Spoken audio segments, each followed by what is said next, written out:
Hey friends, want to show you another canoe trip that I did with my buddy Jim on the Oswegatchie River in the Five Ponds Wilderness area of the Adirondacks.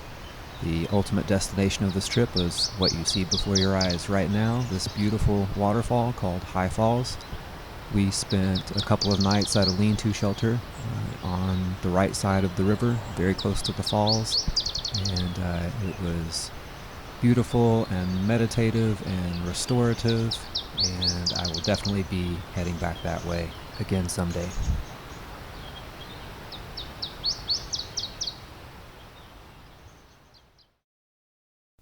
We started our trip on October 2nd, 2025, launching at Inlet, and we paddled down the river into one of the sites in the upper 20s, and the following day we made it to High Falls.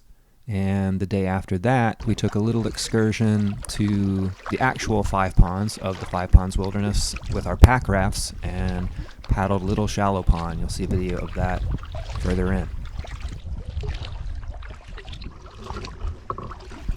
Here are some scenes from the first leg of the journey. We had to cross numerous beaver dams, and we came up with a classification system for them. A lot of Class 1 and Class 2 beaver dams, and there may have been even a 3+ on this trip. Here's a few scenes from High Rock, one of the nice landmarks along the river, and would be an excellent place to camp one day.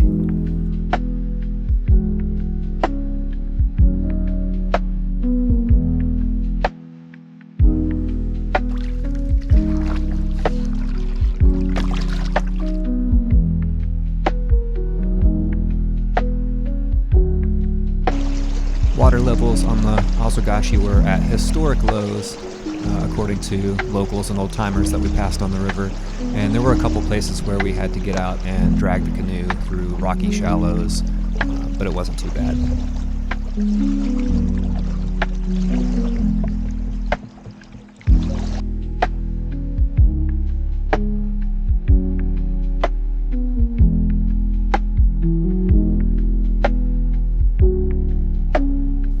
Note the footbridge on the bottom left. This is around sites 24 and 25, which would be excellent camping sites. Dude, they got a cobblestone foundation and everything on this one. I see that. Wow. I didn't know beavers use stones. They put rocks down there. There's all sand and earth built. Smart beavers.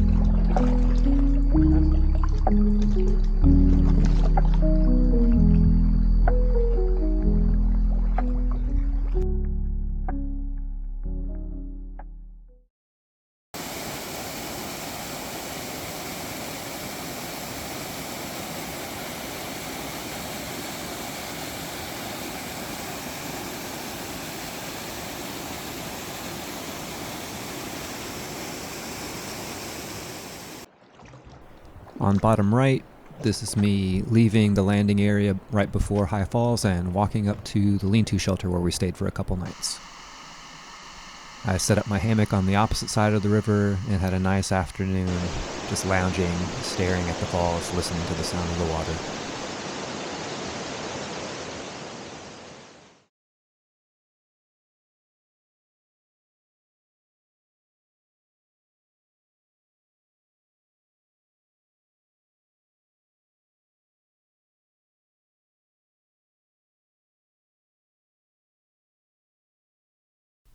We had a waxing gibbous moon on this trip, and fortune had it that it rose directly over the falls in the evening.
Hell.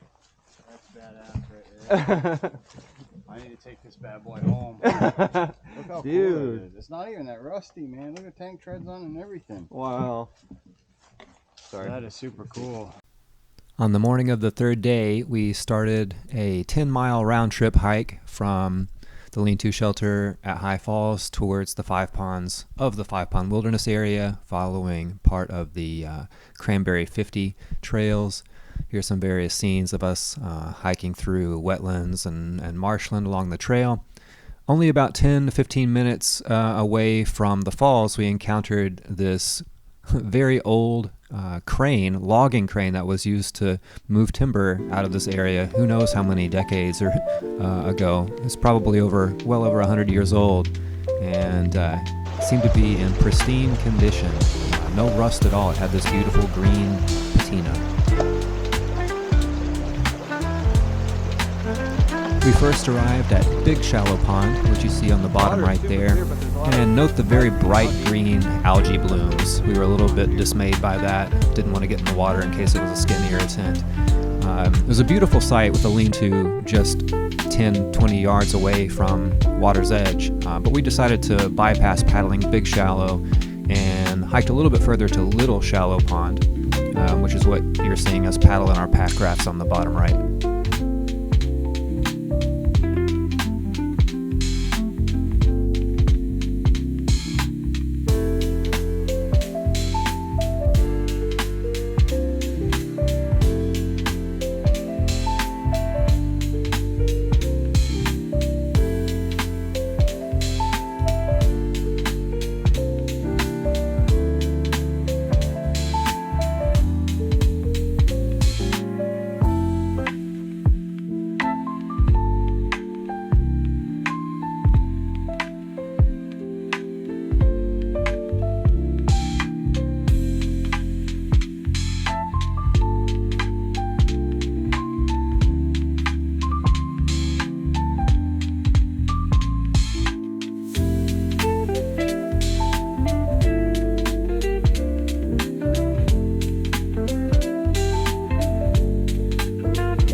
On our fourth and last day, we had to paddle the entire length of the river from High Falls all the way back to Inlet, so we got an early start and just paddled hard.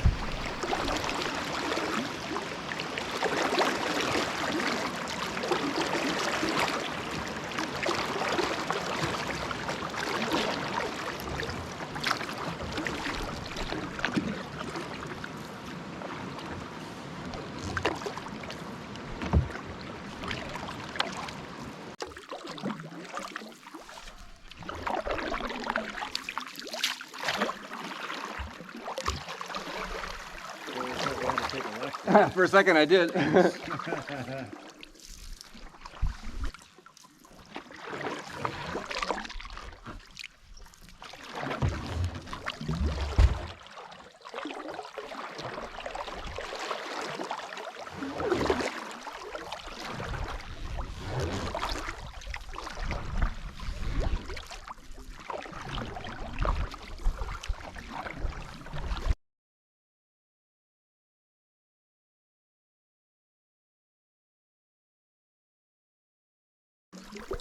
A lot of sections of the Oswegatchie are lined with alder, which is what you see here, and I think that is part of the reason why the beavers love it so much.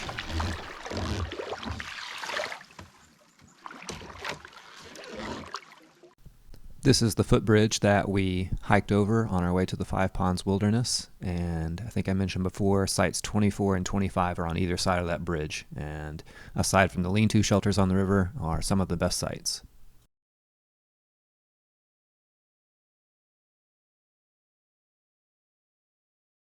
crazy. As many signs of beaver as we have seen. And not one? One actual beaver. I haven't seen one. I've only heard them. I thought we saw one like the first day, didn't we? I don't recall seeing one. We saw him in the water and we went under it. And I thought we thought that might have been an otter. I don't know. I guess it's possible. Well, we might have seen a beaver. I'm not sure that I have. It's crazy. Like, you can just like go paddle the Blackstone 20 minutes north of my house and you'll be more likely to see a beaver. And there's no dams or lodges or anything.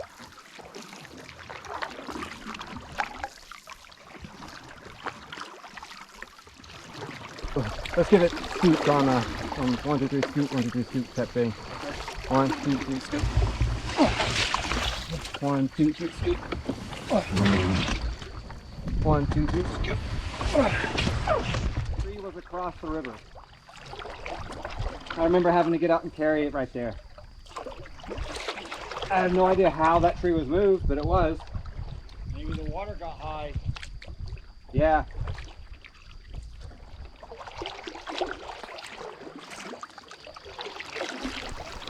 On the top right is Buck Brook Lean-To.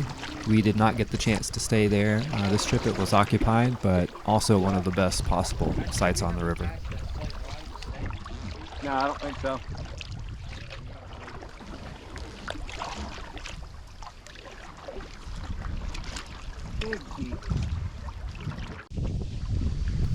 Here we're most of the way back, and we're passing High Rock one more time.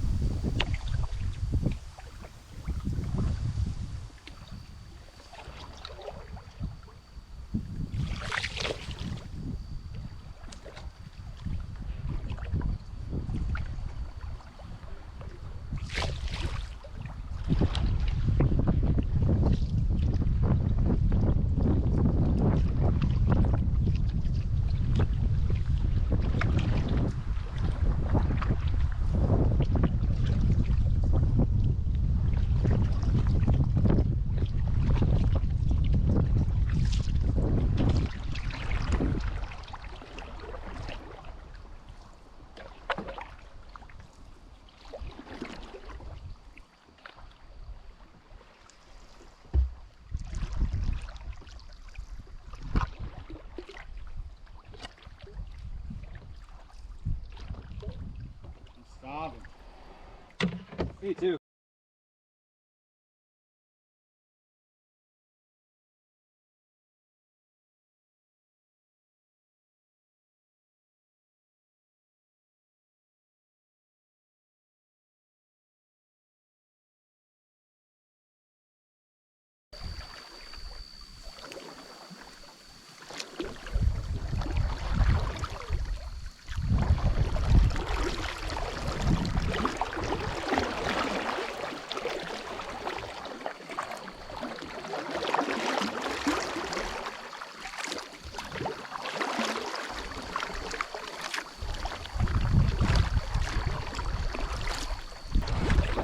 Due to the really low water levels, this was one of the only beaver dams that I was able to paddle over without having to do it.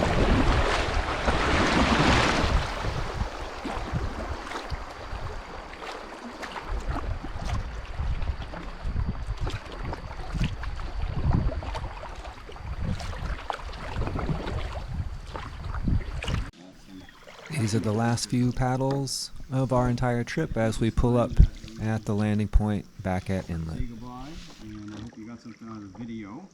If you have any suggestions, I want to give a shout out to my buddy Jim Preet for his companionship on this trip. We made a lot of great memories together, and his YouTube channel is Project Knife Hand. I will link a video that he's made of this trip in the comments.